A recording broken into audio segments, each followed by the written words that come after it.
Good afternoon, everybody. I think we're going to get started with session 3. This session is on current and future research gaps. I think we've heard a lot of fantastic information on the situations in many countries with respect to existing screening programs, vaccination programs, treatment programs, and some of the barriers that we've heard about. This is an opportunity for us to now focus on what kinds of information we need to move these programs ahead and address some of the challenges that we've heard about. We have a wonderful panel. On my right is Professor Richard Hillman. Richard has worked in HIV and STIs for longer than anybody cares to remember. He is a long-standing friend, but not an old friend. His research interests focus on interactions between HIV, HPV, and cancer. He has worked on evaluation of vaccines and secondary prevention screening programs. He served as the course director of the master's program in HIV, STIs, and sexual health at the University of Sydney for 15 years. He's the chief clinical investigator of a number of trials investigating the natural history, screening technologies, and treatment for HPV-associated cancers. We've already been introduced to Sinead, so welcome back. And we've also already been introduced to Karen, welcome back. I'd like to introduce Markor Newman-Wiredu. She is a public health physician currently leading the work on triple EMTCT of HIV, syphilis, and HBV, and Women's Health and Treatment and Care Team of the Global HIV, Hepatitis, and STI Programs, WHO Geneva. She's formerly worked in the WHO African Regional Office and has extensive experience in communicable disease, particularly HIV and STI responses, and reproductive, maternal, neonatal, and child health programs. Welcome, Markor. And our last new introduction is at the far end of the table. Andrew Dupe, did I pronounce that correctly? Has been involved in the AIDS response in both his personal and professional capacities since 1989, and he's previously worked with UNAIDS and the WHO, specialized in human rights, particularly in issues relating to people living with HIV and key populations, migration, workplace issues, sexual and reproductive health, treatment access, and substance use. He's currently a consultant to UNITAID, supporting its work on community and civil engagement, civil society engagement, and the development and implementation of its community engagement framework. So welcome to all of our panelists. And what I would like to actually do is go one by one and ask each of you in your respective areas what you think are the key research gaps and questions that we need to address, at least in the near term and perhaps the intermediate term, to move the field forward. So I'll just go in order of who's on the table. So Richard, maybe I could start with you. Thank you, Joel, and thank you for that introduction. Can I just say that as an Australian, it's been wonderful to interact with a few Americans, and they all say, how do you cope with this travel and jet lag? It's lovely to not have to deal with the 12 hours of jet lag that we normally have when we come to see you guys, Joel. So from my point of view, I work in anal cancer and anal dysplasia, and as a clinical practice, about half my patients are people living with HIV, mainly men, some trans, and another quarter are HIV negative MSM, and a quarter still are women. So I get quite an interesting cohort of patients to deal with on a daily basis. So from my perspective, there is a colossal amount of research still needs to be done. Sometimes I think I'm practicing witchcraft rather than true science because there are so many unknowns in this particular area. So to start with, we were very fortunate to have the SPANK study, which ran in Sydney for 8 years, and Mary's alluded to some of the really important findings, and that I think forms a very sound basis for going forward in terms of future interventions. However, there are still a lot of unknowns in terms of natural history, and they include things like, are there different HPV-16 variants, which I still don't think we fully understand. Methylation markers were mentioned in terms of whether we can use those to identify people at highest risk of anal cancer. And there are some good data coming through, particularly from the Dutch group, suggesting this may be a really exciting way of narrowing down not only people to follow up, but also potentially people to treat.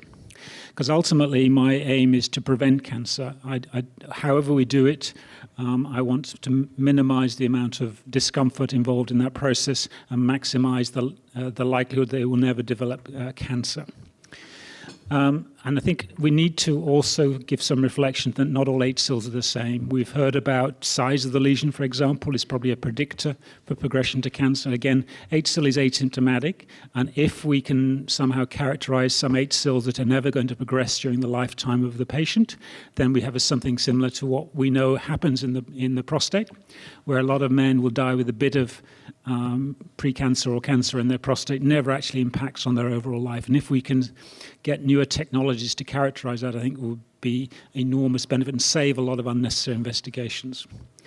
I think it's really important to remember that the community, we're here to serve our community, and there are a lot of unknowns about how best to engage with our community. And again, I think this is a fantastic meeting for us to learn from the cervical experience, what it's like to engage with marginalized populations. And I think we should reflect on those experiences gained and see whether we can apply them to our population. Because in some ways, we've got an easier job, because if we're talking about highest risk, most people living with HIV are already engaged with services. So in terms of targeting interventions, I think it's a bit easier for us to start with. It gets more complicated when we're dealing with women with a history of vaginal, vulval and cervical lesions.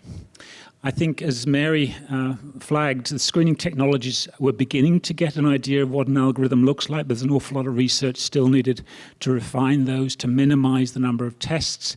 We don't know about follow-up periods. If someone has a treatment, how soon do they have to come back for follow-up? One of the things I've been involved with recently is HRA training. So there's an organization called the International Anal Neoplasia Society, or IANS, which we've flagged a couple of times, which is a professional body based in the US, but very much a global organization, which now has online training for people who are interested in HRA. We now have, for the first year, we're running a Spanish bilingual course, and with the newer technologies, we can expand it to other language groups as well. So that's an online training course. But I think we need to really innovate in terms of how we can train new practitioners in the most effective and most evidence-based fashion. And so as part of that process, we're developing a credentialing system. So this will be a global-based one, so that people will voluntarily submit their quality assurance metrics, and we can then, if we are satisfied they achieve a certain standard, then we can credential them. The problem is we don't know how best to treat, to teach HRA, but I think what we need to do is let 1,000 flowers blossom and see which are the most innovative ways of training people using hard metrics in terms of the quality of HRA they provide. Anchor is an amazing study. Joel, thank you. You've transformed the specialty yet again. However, it raises more questions than it answers, doesn't it? Clearly, you've demonstrated at least 50% efficacy using the ablative methods primarily. I think there are a number of other treatment options which we need to explore. And I think we need to reflect on how that integrates to different healthcare systems, because it was set up in the US system, and that's a very unique healthcare system, and I think we can't directly transplant that to anywhere else in the world, and certainly not in somewhere like Australia, where we have a primarily publicly funded organization. Whenever anyone is ever diagnosed with anal cancer, it's a personal catastrophe. It affects them lifelong. A third of my patients die of their anal cancer. We've got a 70% 5-year survival. So that's absolutely not good enough.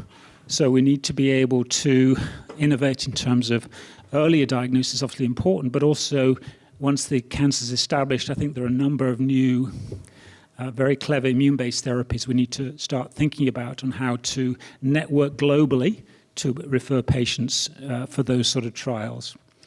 And one of my students is looking at the long-term follow-up of patients with pelvic radiotherapy, how it impacts on the sexuality of women. There is an awful lot of GI disturbance with pelvic radiotherapy. I'm sure those of you who deal with cervical cancer are very familiar with this, but often my patients don't access appropriate discussions or family interventions associated with the impact on their sexuality. I think in summary, the cervix is 30 to 40 years ahead of us in the anal canal. We've got an awful lot to learn from you guys. I don't want us to repeat the same blind alleys that you went down. So I'm delighted for the organizers to have brought us all together. I think we do need to flag that the oropharyngeal area has hardly been discussed at all today, and that is, I think we need to take a step back and think about a whole body approach. HPV is clearly more of a problem for some people than others. Most of us encounter HPV and manage to clear it, but some people get these terrible, terrible problems. So at that, I'll finish. Thanks very much. I think you're catching me in the peak of my jet lag. I think you heard me articulate some of what I think are the research priorities, particularly when I think about the challenges that we face with achieving the cervical cancer elimination goals in South Africa. We have a long way to go to achieve those coverage targets. And we're faced with, I think, a question now about whether we go to one dose. And there are huge advantages to going to single dose. It will make the program more efficient to deliver. It could free up doses that could be used to do age catch-up.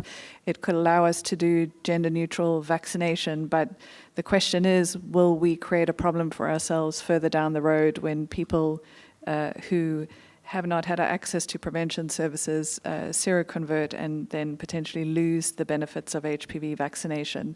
So I think we need to do more research really to understand the efficacy of single dose in people living with HIV in order to really be confident about a recommendation. And then the question is, do we wait or do we move? And what would we do in the meantime to monitor or to maintain surveillance to make sure that if there are risks, which we might see sort of further down the road, that we're able to detect them? And I do think that we have had some experience now with conducting this cross-sectional surveillance. And so, do we need an infrastructure like that in countries that have high HIV burden so that they can detect the potential declines in protection that might sort of be because of a population living with HIV that is sort of not benefiting from a single dose? I think the other thing that is important that we should pay attention to if we're going to achieve this high coverage is the issue not just of supply but of demand. And I think sort of the decreasing vaccine confidence in our region is a threat to vaccination programs generally. It does appear that HPV vaccination is a particular target.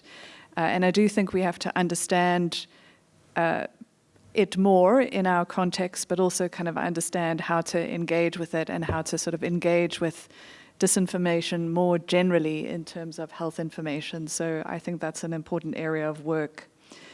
One of the other things, just sort of in the breaks, talking to people, I think sort of what's challenging for us in a place like South Africa is really achieving also the screening and treatment coverage targets. And, kind of one of the, we should be moving to HPV DNA testing, but one of the things, some of the older data we have just suggests that we really would have a large number of people testing positive for high-risk HPV. So I think this idea of sort of being able to identify or have tests that can be sort of linked to the point-of-care tests to identify people who would progress would be really important, which really gets, I think, to the need for implementation science to really look at sort of simplification of screening and and treatment and ways to sort of decentralize and demedicalize and the workforce issues that we discussed in the previous session. But as someone who works on vaccines, I kind of am interested in this idea of a therapeutic vaccine, and I hear Joel earlier talking about, kind of is it really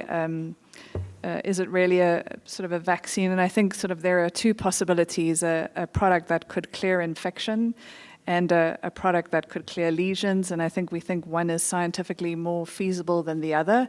But working them into the use cases that we have might be challenging, and I'm sure, Karen, you will speak more about it. But clearly finding ways to overcome the issue of the multi-step process for screen and treat and the reliance on laboratory testing is something that we really need.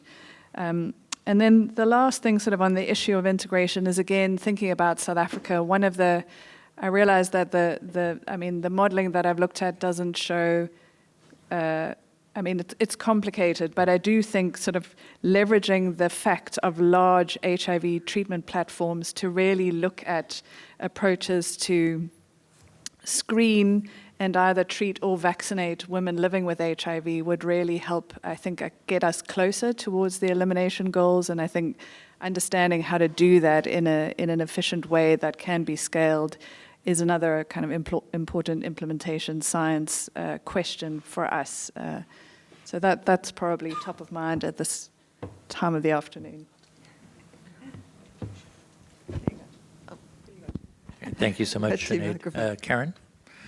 Yeah, thank you so much. Well, thank you as well for those interesting observations from the first two speakers. And I think, I think I'll focus a little on the issues around secondary prevention to complement what Sinead's focused on. But, I think that ultimately we really are looking at a prospect of almost balancing two major tracks of research in secondary prevention for HPV. I think there's when we've heard it again and again today, the need for implementation research, the need to understand how best to deliver this technology that's an extraordinary technology, HPV screen with effective triage and treatment. So that's such an important research priority. It cannot be underemphasised. But sitting alongside of that, there's of course always new technologies, new development, new tests, new diagnostics, and these may play a role in triage, maybe even in the future in primary screening. And I think it's a very, very important line that we have to walk, because after many decades of trying, many here have worked in many decades trying to promote and establish cervical screening in LMIC, without the prospects of success that I think we truly have in front of us now with HPV screen, triage and treat, and with the WHO supported guidelines, and with the new pathways and models, and with the self-collected test and the possibility of point of care testing. This is extraordinary. This is really working in some settings. And please, please, let's not take our eyes off that ball, because it's very challenging. We've heard about some of the challenges. HPV pricing is definitely one, but there's lots of implementation challenges. But this is what we have today. And although the Horizon scan is very, very interesting, I think we just also have to keep in mind that even in a fast-track field like ours, it takes time to test and prove and validate new technologies. So I'm very interested. I think it was Professor Adiba raised the prospect, for example, of AI technologies, visual enhanced assessment for HPV positive women. I think it's a very, very interesting line of investigation. There's indeed some products there in the Horizon scanning report that Unitaid will be coming out with. And I think our focus there does need to be on establishing standards for their evaluation, for their validation, for moving forward a little bit in the clinical validation of triage and what we expect from triage technologies. It needs to be independent data sets. It needs to be standardized validation like we have for HPV testing with the Valgent criteria, for example. And so I think we need to move a little bit forward in the triage space in really establishing good performance standards for any technology that might be in frame. And I think, as we heard from Maribel earlier, the WHO living guidelines will really be an important process for moving that piece forward. In terms of implementation research, there's also a lot happening in high-income countries, and we heard a bit about it in relation to self-collection. But I'd also like to mention, it's high-income countries' experiences are important, I guess, in one way of thinking about it, because they're running ahead of time from the LMIC experience by and large. And so one example in Australia, as an example, is the fact that we're really the first country that's actually confronting the situation where we've got cohorts of young girls that have now aged into a screening program. And this starts to raise the really important and interesting question about, well, what's the best investment or maybe disinvestment in screening that should result from that situation? And I think in settings like ours, this is becoming very real. We've spent a lot of time designing our screening program to effectively work with the vaccination program. But I believe over the next 5 years, we'll be having a serious discussion about the potential for disinvestment of screening in cohorts that have had next generation vaccines and are now nearing the age of screening. Maybe those cohorts don't need more than once or twice lifetime screening. The other thing I want to really call out, because I don't hear us talk about this enough, and I take this on myself, I think this is something that we need to do better in terms of the research community around primary HPV screening. I think there's a little bit of a view that it's a very difficult programmatic approach that we have to take to establish it. But I think one of the things that we should keep in mind is that the first round of primary HPV screening is the big one. We've seen that in Australia. That's the big one. That's where you mop up all the prevalent disease. If you do that once in an age cohort, in Vanuatu, 30,000 women gets you an entire age cohort for the country. Actually, you don't need to come back potentially for 10 years. And we have to keep this in mind. Perhaps we need to return almost to some campaign-style thinking. We can actually think about this as a much more tractable problem if we break it down to, let's just get the age cohort once in their life to start with. And as my colleague Marion Saville says, you can't talk about twice lifetime screening till you've talked about once lifetime screening. And that's where we get the best bang for our buck. So I think that's the area where we need to do more work. Thanks. Thank you so much, Karen. Marker? Thanks very much, especially to the previous speakers, because they've made my work really easy.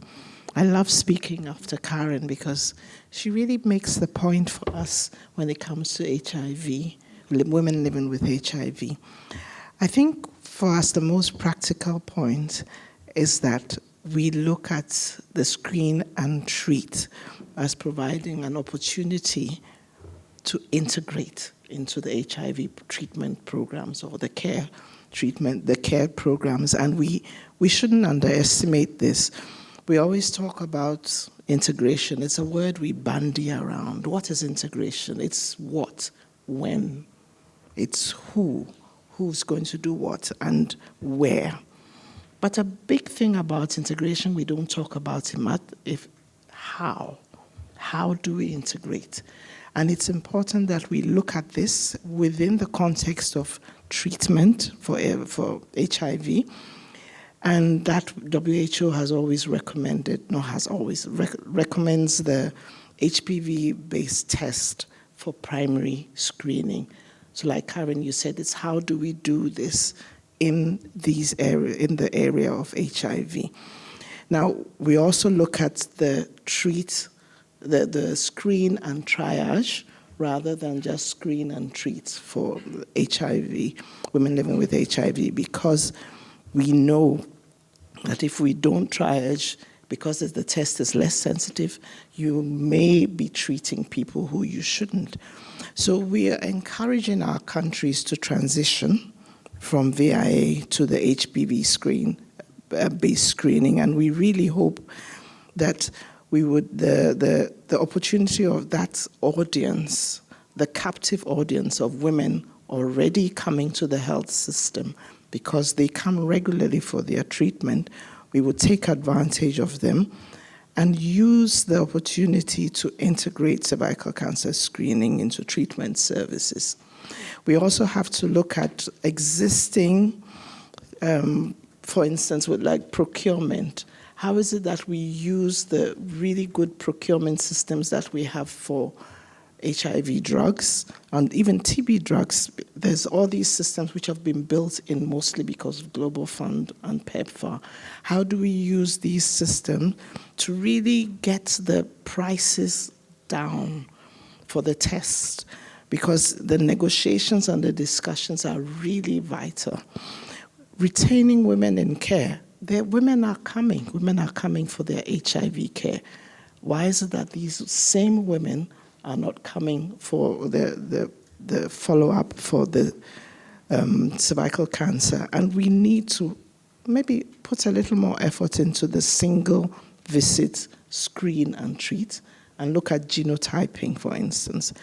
Self-collection, increasing evidence, but we know it's quite early stages, but it's really promising. But there's a need for documents on how to scale up, because we feel that these are challenges which the countries are having.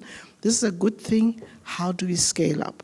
There's the logistics bit, supply chain, and then there's also the human resource, the skills development, and all these really need to be looked into. The role of the community, we cannot underestimate that, because we need to meaningfully engage and have the communities participate in all the demand creation, for instance, and how do we best get these women who are accessing care to get involved. We hear a few stories about how countries try to engage, but then somehow the messages are not going down like they should.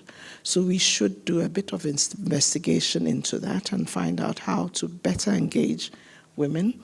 And even when it comes to adolescents who are not quite at 25 years, how do we engage them so that by the time they're 25, they're ready to do the tests that we expect them to? For the research gaps, I think we focus very much on implementation science. How do we do these things? What's the best way to do it? We, as WHO, we tend to do like our systematic reviews for our guideline process rather than actually doing research. And we feel that if we could go into reviewing the longitudinal research for the clinical outcomes, it will really help us in determining which way to go. There's another thing about cryotherapy or thermal ablation for women who are screened positive and eligible for ablative therapy, regardless of test. And we need to review the research outcomes, for clinical outcomes, the feasibility. And lastly, alternatives to the HPV DNA screening, for instance, the extended genotyping and mRNA for primary screen. I think Maribel talked about this earlier in the meeting. But there's so much out there that we need to investigate if we were going to depend on our living guidelines approach. And we have to do this on a regular basis and see how best we can support countries to take up these issues if we want to reach the targets that we plan for. So thank you. Thank you very much. Thank you, Mark. Andrew. Thank you. Having listened to all of the responses to date, there's one area I think that we've missed is stigma and discrimination. We've got the intersection of cancer, which has a long, long history of stigma, HIV, which has its own history now, and they're intersecting and how that works. If I look at my experiences, HIV positive and gay man or queer man, and lived in quite a few countries, you can talk about HIV, you can talk about syphilis, you can talk about gonorrhea, you can talk about chlamydia, and monkeypox recently, yeah. But anal cancer or condyloma or culmulato, etc., they're really not topics that anyone has for discussion when they're meeting up, hooking up, or whatever. It's just not. It's not polite conversation somewhere. So that said, I really think that stigma and discrimination is an area that's for women too, because there's the whole lot. It needs to be unpacked and see, is that adding to the burden? Is it creating new forms of stigma? Is it actually what's its impact on people going forward? In terms of communities, communities really need to be involved with all of those research questions from the very start to find out what they need, what they want, and also in shaping the research agenda. What are the priorities for communities? There's also a real need to raise awareness in communities about HPV. It's not known. I mean, I can say that preparing for this, I've learned a hell of a lot about HPV that I didn't know, and I've been in hospital with HPV. And, you know, so it's not something that's in people's minds, and it's not explained clearly. Even the link between HPV and cancer is not clearly understood. So I think that's an area. And also the thing about sharing personal experiences. It's, you know, we've heard it all before and that, but it is a powerful way to get the message across to people how that's impacting upon people, their own lives, and to actually have that face of epidemics, yeah? Communities are also fantastic about informing themselves and informing their members about accurate information, dispelling myths and misconceptions, which goes to what was spoken before about the impact of COVID on people's trust in vaccines, in healthcare, engaging with healthcare. We went on this huge wave of everyone's in, and then everyone was out. So yeah, it's work that needs to be done there.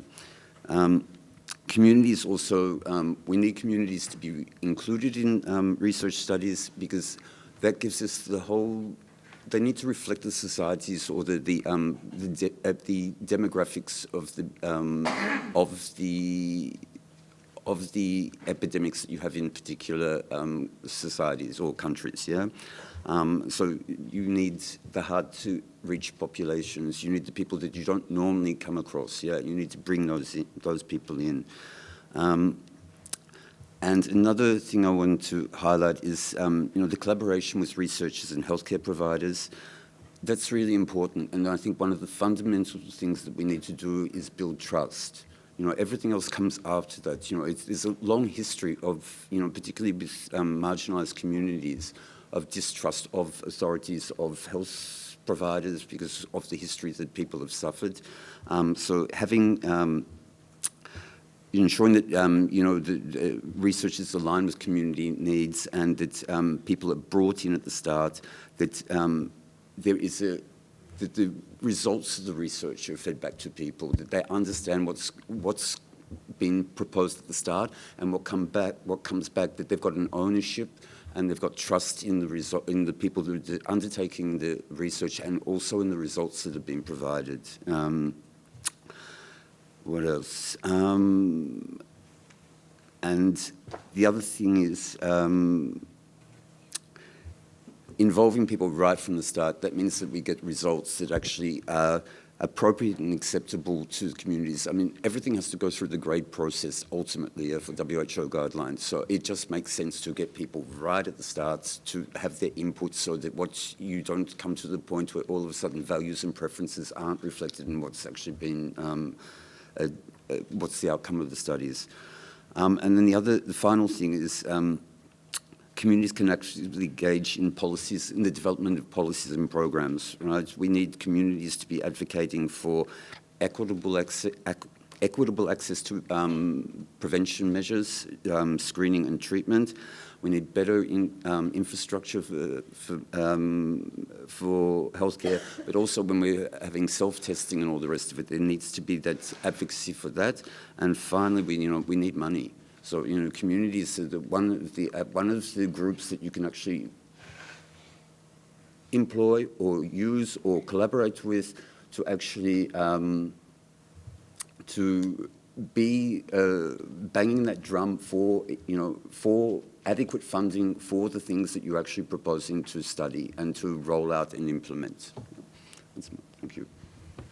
Thank you very much. Thank you to all of our panelists. If any of you have any questions, please go to the microphone.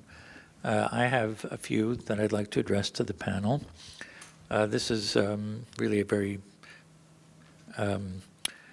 somewhat banal question, but one of the things we haven't talked much about as far as diagnostic measures in treatment and screening and treatment programs is urine. And I'm wondering what people feel here on the panel about the potential for urine to be a useful diagnostic test in women in particular. Karen? Unless anyone else wants to go first. Yeah, look, I think, look, it's certainly interesting. It's certainly potentially exciting. I guess this goes back to what I was really alluding to before, Joel. I think I'm all for development of new methods, of new approaches, and this is one on the horizon. The performance data that we have, I believe, shows a bit of a decrement of sensitivity, certainly, and that's one issue to keep in mind. And I think this comes back to, yes, certainly better ways to do HPV diagnostics that will reach more people are undoubtedly going to be valuable, but we also have to have a sort of consensus kind of performance standard for those diagnostics, which is benchmarked to longitudinal data on actual disease outcomes in test-negative people.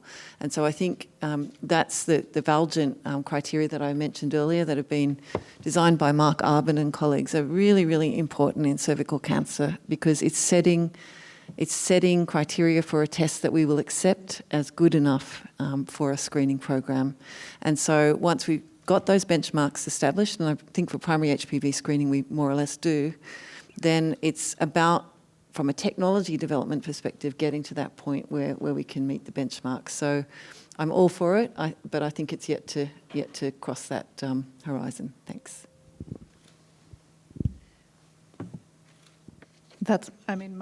My sense is similar in terms of the concerns about loss of sensitivity with a urine test. But I think what I have seen that is really interesting is the potential for urine tests to also be able to include progression markers, which may make them a useful sort of adjunct in some way, and there's been some interesting work around that. So I think understanding sort of what the test is and what it might add to the potential screening process is useful. Whereas I think if you want to do things like surveillance, actually urine testing is fit for purpose and certainly kind of could be an efficient approach. Just a question. I have a question here. Hi, I have got a question. Can I just say about urine testing, all the evidence is comparing it with speculum exams and showing it's more acceptable. Now that we've got the really fantastic dry swabs that we can transport, they're really stable, there'll be a tiny proportion of people for whom they won't do a vaginal swab, but they might give you a urine test. But this is not just any old urine. It's got to be midstream, it's got to have a special device, it's got to get to the lab. And I think any markers that we get for cervix cancer progression are likely to work not as well on urine as they do on a vaginal swab. And that's sort of what I was talking about before.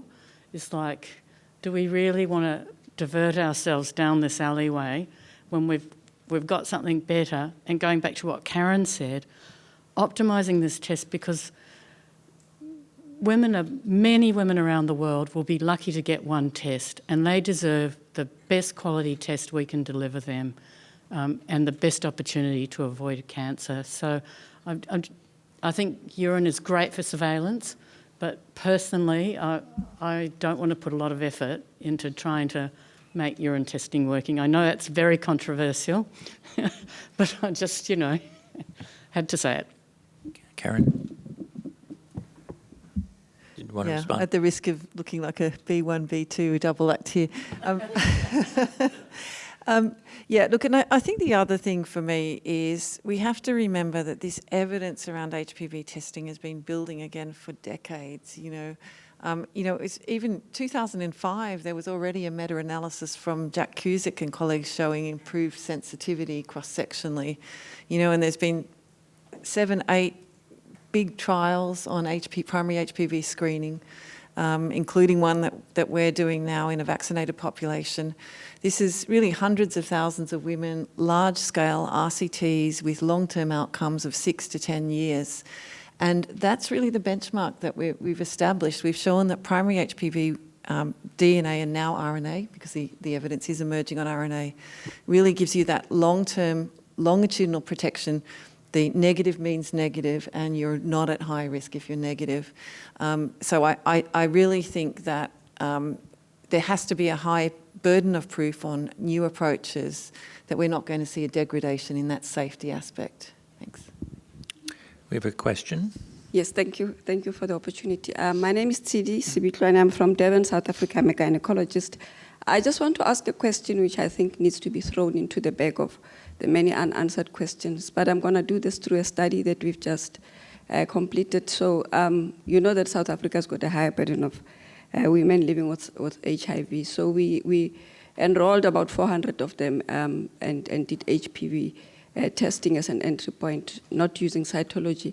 And the whole idea was to triage them and see how we can then get them to treat through thermal ablation. It was a study supported by Maribel through IARC. So 65% of them had HPV, high-risk HPV positive. The point that Shine mentioned, that if we are going to subject a large number of women to treatment if we do not find a proper triage step. And in the study, we've been doing VIA as a triage, and 80% of them were VIA positive. Just again showing that if we're going the VIA route, it's quite a poor discriminator. But down the route, as we were treating them, and this is the question I'm asking, if we were destroying HPV, then we are not losing, we are winning. Because 65% of the women living with HIV had high-risk HPV, but we used VIA, which was a poor discriminator.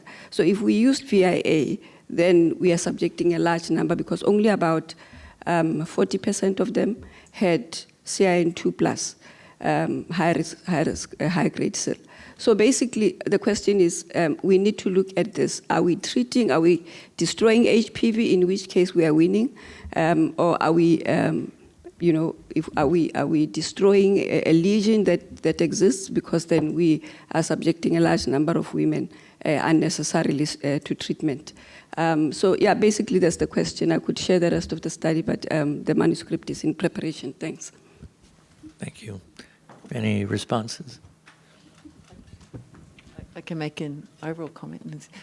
I think this is a really key point that you've touched on. I mean, I think, and Sinead and others here were involved in the WHO guidelines committee. And this was a struggle, because we're talking about research needs here, and there's a serious lack of evidence for the performance of, well, in fact, primary HPV screening, but also particularly triage technologies in women living with HIV.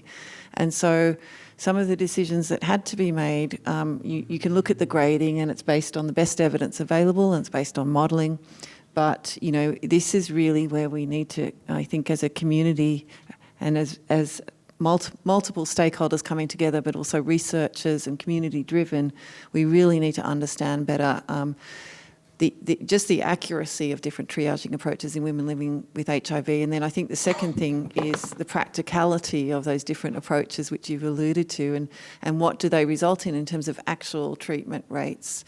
If I was personally going to sort of place a little bet on this, I personally think that some form of partial genotyping really has to be the way forward, especially if we can get point of care access to 16-18 positivity and maybe extended partial genotyping, which is going to be the next piece evaluated in the WHO living guidelines, so that we really understand more about the fine grain of a woman's risk, and that can more effectively inform that decision whether or not to treat at the time. Thanks. So I think we have time for one more question, Mario. Thanks. Mario Gomez from Mexico City. We are working in endoscopy clinic with Dr. Palevsky. I think it's very important of the research that you are talking about, But we, as we start to performing high resolution endoscopy, we are having many troubles with people who has a high grade lesion. I have to go to another center to get treated. I think we have a lot of stigma, as Zub says. I think we don't know how to explain to people, to men, about HPV, because in Latin America, we heard HPV and we thought in cancer. And when we heard cancer, we listen death. So I think we need more research in the counselor for how to explain the results and how to convince people to get treated. Because I know in women there is a lot of research in that item, because I think it's very important, but in men, we don't have the right directrices of how to explain. I think it's very important. Thank you very much, Mario. I think the time has come to go for a little break. I want to thank our excellent panelists for their thoughts. You've described about $1 billion worth of research, and hopefully we'll have some success. Thanks very much also to the audience for participating.